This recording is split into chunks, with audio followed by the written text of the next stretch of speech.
네, 박은성 목사입니다. 이 시간에는 계시록 16장을 해석하도록 하겠습니다. 자, 요 앞장 15장까지가 이제 그 짐승의 표를 이기고 하늘에 올라간 자들, 이게 아마 개인적으로 이렇게 자기 신앙을 고백해서 이렇게 죽어서 올라온 나팔 재앙까지를 말하는 것입니다. 그리고 이제 마지막 이 16장에서는 이제 하나님의 마지막 진노인 일곱 대접 재앙이 이렇게 부어지는 과정을 기록한 것입니다. 1절 또 내가 들으니 성전에서 큰 음성이 나서 일곱 천사에게 말하되 너희는 가서 하나님의 진노의 일곱 대접을 땅에 쏟으라 하더라. 첫째 천사가 가서 그 대접을 땅에 쏟음에 짐승의 표를 받은 사람들과 그 우상에게 경배하는 자들에게 악하고 독한 종기가 나더라. 이제 짐승의 표, 그 칩을 받은 사람들에게는 이제 독한 종기가 난다는 것입니다. 둘째 천사가 그 대접을 바다에 쏟음에 바다가 곧 죽은 자의 피같이 되어 바다 가운데 모든 생물이 죽더라. 이 바다 속의 모든 생물이 다 죽는 것입니다. 셋째 천사가 그 대접을 강과 물 근원에 쏟음에 피가 되더라. 내가 들으니 물을 차지한 천사가 이르되, 물을 담당하는 그런 천사가 이르되, 전에도 계셨고 지금도 계신 거룩한 이여 하나님이여 이렇게 심판하시니 의로우시도다. 그들이 성도들과 선지자들의 피를 흘렸으니 그들에게 피를 마시게 하신 것이 합당하나이다 하더라. 그러니까 이 짐승과 열불, 이 하나님을 대적하는 이 그들이 이제 여기 휴거에 탈락한 이 땅에 남아 있는 수많은 성도들과 이스라엘 백성들 또는 하나님의 그 선지자들을 죽였으니 그들의 피를 흘렸으니 그 그들도 피를 마시게 하는 것이 합당하다. 이렇게 물을 차지한 천사가 이렇게 말하니까 제단이 말하기를 이제 또 제단이 그거를 이제 또 응답을 해줍니다. 하나님의 보좌 앞에 있는 육층천 그 금 제단이 말이죠. 제단이 말하기를 그러하다. 주 하나님 곧 전능하신 이여 심판하는 것이 참으로 의로우시도다. 예, 하나님의 심판은 참으로 공의로운 심판이라는 것입니다. 자, 넷째 천사가 그 대접을 해에 쏟음에 해가 건세를 받아 불로 사람을 태우니 사람들이 크게 태움에 태워진지라. 이 재앙들을 행하는 권세를 가지신 하나님의 이름을 비방하며 또 회개하지 아니하고 주께 영광을 돌리지 아니하더라. 예, 이게 인간이 이제는 완전히 악에서 악으로 가버리는 것입니다. 이제는 회개를 안 하는 거예요. 이런 이 심판을 보면은 이때라도 돌아서야 되는데 이제 악으로 무르익어 가지고 이제는 뭐 이 회개를 안 하는 것입니다.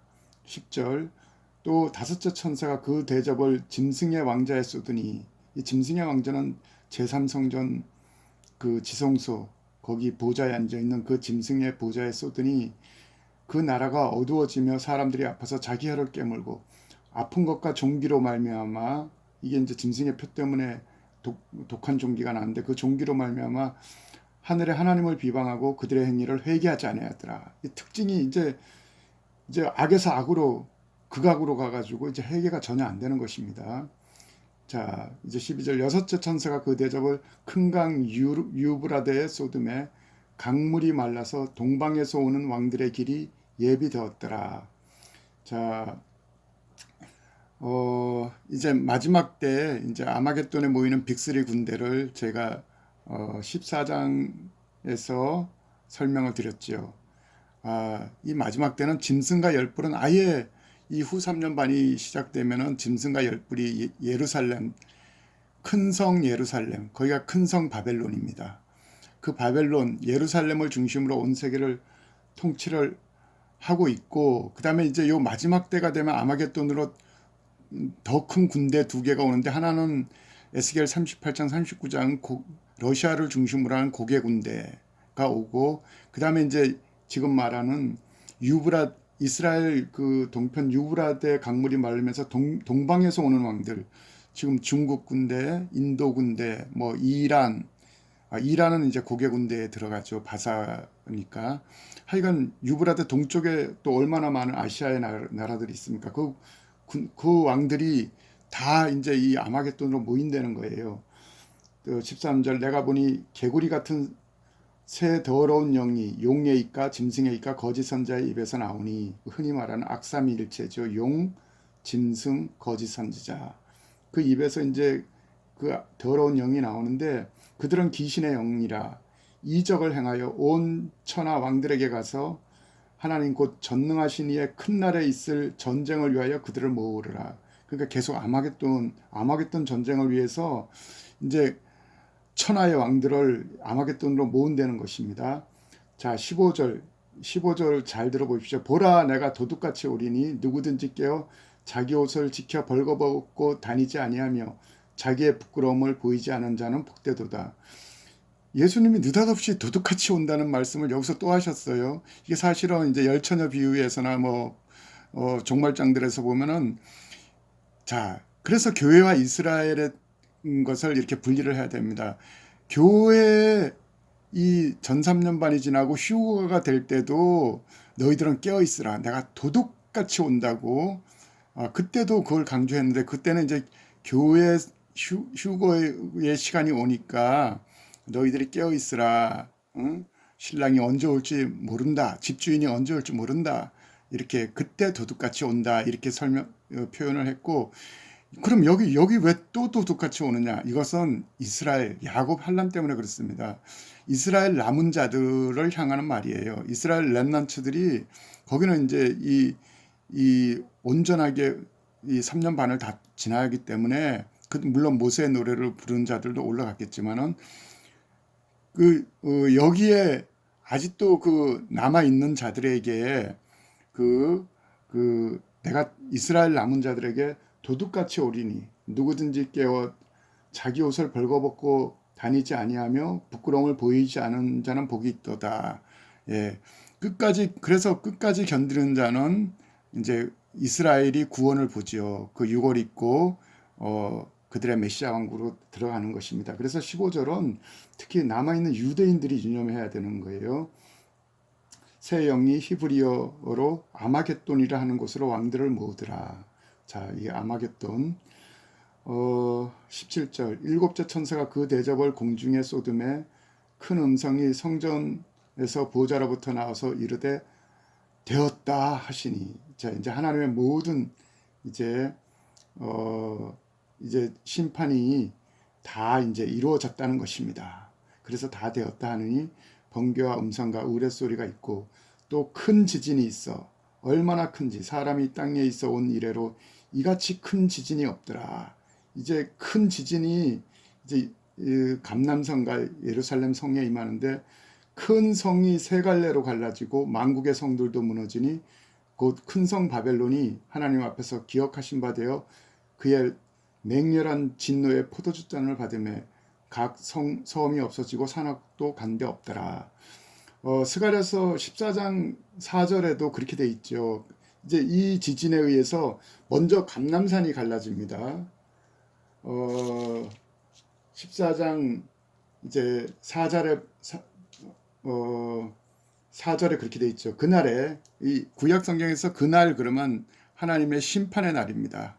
이제 지상재림 어린 양의 진노의 심판이에요. 그날에 그의 발이 예수님의 발이 예루살렘 앞 곧 동편 감난산에 서실 것이요. 이제 인간의 군대가 여기 아마겟돈에 다 모여서 이제 자기들끼리 형제의 칼에 의해서 동무의 칼에서 치고받고 싸우고 할 때 이제 하늘의 백마탄 군대에 예수님의 그 지상 군대가 이제 하늘의 군대가 내려올 때 감람산은 한가운데가 동서로 갈라져서 매우 큰 골짜기가 되어서 산 절반은 북으로 산 절반은 남으로 옮기고, 자 이렇게 너희가 우시아의 때 지진을 피하여 도망한 것 같이 이제 너희들이 그 골짜기로 도망을 가는데 나의 하나님 여호와께서 이제 정확하게는 예수님께서 임하실 것이요 모든 거룩한 자들이 주와 함께 있으리라. 거룩한 자들은 누굽니까? 하늘의 백마탄 군대 14만 4천이 함께 주님과 내려온다는 것입니다. 그래서 일단 동편 감람산이 먼저 남과 북으로 갈라지고 그 가세가 그 가속도가 붙어가지고 그 바로 옆에 있는 예루살렘 성이 지금 세 갈래로 갈라지는 거예요. 19절 큰 성 예루살렘이 큰 성 바벨론이 세 갈래로 갈라지고 이 예루살렘 성만 세 갈래로 갈라지는 게 아닙니다. 그때 만국의 성들 이 만국의 성이 뭡니까? 이 하나님을 대적하여 올라온 만방 열국의 수도들도 다 무너지는 거예요. 열국의 도시들도 이때 같이 무너지는 것입니다. 그래서 이때는 하늘의 권능들이 흔들리기 때문에 그 모든 세계 각처가 그 진노의 포도주를 받고 그 다음에 각 성과 산악이 간데 없더라. 자, 각 섬이 없어지고 막 산악도 무너지는 거예요. 엄청난 이 지각 변동이 세계적으로 있는 것입니다. 이게 왜 여섯째 인입니까? 여섯째 인에서도 이게 똑같은 표현이 있는 거예요. 6장 14절에 보면은 이 여섯째 인이 떨어질 때 하늘은 두루마리가 말리는 것 같이 떠나가고 각 산과 섬이 제자리에서 옮겨짐에 없어짐에 옮겨짐에 산이 없어지고 섬들이 이거 세계 각처에서 이런 현상이 동시에 일어날 때 땅의 임금들과 왕족들 이게 아마겟돈에 모인 땅의 임금들과 왕족들과 장군들과 부자들과 강한 자들과 모든 종과 자유인들이 굴과 산의 바위 틈에 숨어 그 예루살렘 근처에 그 막 틈에 숨어가지고 산과 바위에게 말하되 우리 위에 떨어져서 보호자에 앉으신 하나님의 얼굴에서와 어린 양의 진노에서 우리를 가려달라. 그들의 진노의 큰 날이 이르렀으니 누가 능히 서리요. 예, 그래서 이 여섯째 인이 여호와의 날, 예, 이 심판의 날인 것입니다. 이게 비밀입니다. 그 인에다 기록을 했지만 실제 이루어지는 것은 여기고 그래다 인에다 기록해가지고 이 계시록을 2000년 동안 이렇게 풀기 어렵게 이렇게 비밀로 숨겨놓은 비밀이라는 것입니다. 그래서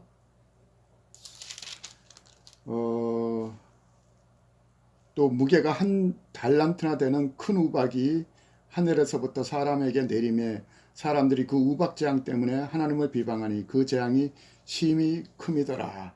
이 또 제가 조금 더 설명을 하자면 이 아마겟돈 사항이 요엘서 2장과 3장에 연속적으로 잘 기록되어 있습니다. 요엘서 3장에 보면 이렇게 돼 있어요. 이제 모든 민족들이 이거 아마겟돈으로 올라올 때 3장 9절에 이렇게 돼 있죠. 모든 민족에게 이렇게 널리 선포할지어다. 너희는 전쟁을 준비하고 용사들을 격려하고 병사들로 다 가까이 나와 올라오게 할지어다. 예루살렘 그 아마겟돈으로 올라오라는 것입니다. 열국더러 너희는 보습을 쳐서 칼을 만들지어다. 낫을 쳐서 창을 만들지어다. 전쟁 무기를 다 만들고 무장하고 오라는 것입니다. 약한 자에게 이르기를 나는 강하다 할지어다. 이 군대들끼리 막 서로 그냥 군기 강하게 해서 올라오라는 것입니다. 사면의 민족들아 너희는 속히 와서 모일지어다. 아마겟돈으로 모일지어다. 그렇게 되면 여호와여 주의 용사들로 그리로 내려오게 하옵소서. 하늘의 백마탄 군대한테 이제 여기 이사야서 13장 3절에는 여호와께서 하늘의 군대를 검열해서 내려온답니다. 그 하늘의 백마탄 군대가 이제 준비했다가 내려오는 것을 여호와여 주의 용사들로 하늘의 군대 백마탄 군대들로 그리로 그 감람산 예수님의 제일인 감람산 꼭대기 아마겟돈 장소로 기드론 골짜기 그 일대가 다 그 도벳사당이 된다 그랬잖아요. 거기가 포도주 틀 심판의 틀이 된다 그랬잖아요. 그리로 내려오게 하옵소서. 민족들이여 여호사밧 골짜기로 올라올지어다. 그래서 땅 사방 백성은 여호사밧 골짜기, 예루살렘 골짜기, 기드론 골짜기, 도벳 사당으로 다 모여라. 민족들은 여호사밧 골짜기로 올라올지어다. 이 여호사밧 왕 때 이거 나라들이 왜 연합을 해서 올라왔지 않습니까? 암몬과 모압과 세일산 거민들이 올라왔을 때 이게 바로 모형의 사건이었다는 것이죠. 올라와라. 그러면 내가 거기서 앉아서 사면의 민족들을 심판하리로다. 낫을 써라. 곡식이 이것도다. 밟을지어다. 포도주 틀에 포도주 독이 넘쳤나니 그들의 악이 크미로다. 사람이 만인이며 이 열방 군대가 다 모였기 때문에 응? 사람이 많으며 심판의 골짜기에 사람들이 많으며 심판의 골짜기에 여호와의 날이 임했다는 것입니다. 그래서 그때 특징이 해와 달이 캄캄하며 별들이 그 빛을 잃고, 제가 이 앞전에 많이 말씀드렸죠. 여호와의 날의 특징은 해가 빛을 잃고 달이 핏빛이 되고 별들 운석들이 막 떨어지는, 이게 하루 다 이루어지는 게 여호와의 날, 주님의 지상 재림 심판의 날인 것입니다. 여호와께서 시온에서 부르짖고 예루살렘에서 목소리를 내리니, 하나님 기운에 몰려서 온다고, 응? 급한 하수같이 온다는, 이 이사야에서 이런 표현들이 전부 다 이 심판에 관한 거예요. 하나님이 스스로 막 호흡이 헐떡거리면서 온다고, 그런 표현도 있습니다. 급한 기운에 몰려서 온다. 하나님이 얼마나 그냥 막 하늘에서 그냥 진노가 가득하면은 하나님이 스스로 기운에 몰려서 그냥 그렇게 내려온다는 것입니다. 그래서 예루살렘에서 여호와께서 목소리를 내시려니 하늘과 땅이 진동하리로다. 그러나 여호와께서 그의 백성의 피난처 이스라엘 자손의 산성이 되리로다. 이 페트라에 있는 그 14만 4천과 렘난트 남아있는 그 이스라엘에게는 여호와께서 그 백성의 피난처 산성이 된다는 것입니다. 이 동시에 한쪽은 보호하고 한쪽은 심판으로 내리치는 거예요. 그런즉 너희는 나는 내 성산 시온에 사는 너희 하나님 여호와인 줄 알 것이다. 이제 이스라엘이 우리 하나님이 이 불의 심판에서도 우리를 구원하는 거 보고 다시 그들의 하나님 여호와를 알게 된다는 것입니다. 그래서 예루살렘이 거룩하리니 다시는 이방 사람들이 그 가운데 통하지 못할지어다. 그래서 또 뒤에 보면은 유다는 영원히 있겠고 예루살렘은 대대에 있으리로다. 내가 전에는 그들의 피 흘림 당하는 것을 갚아주지 아니었거니와.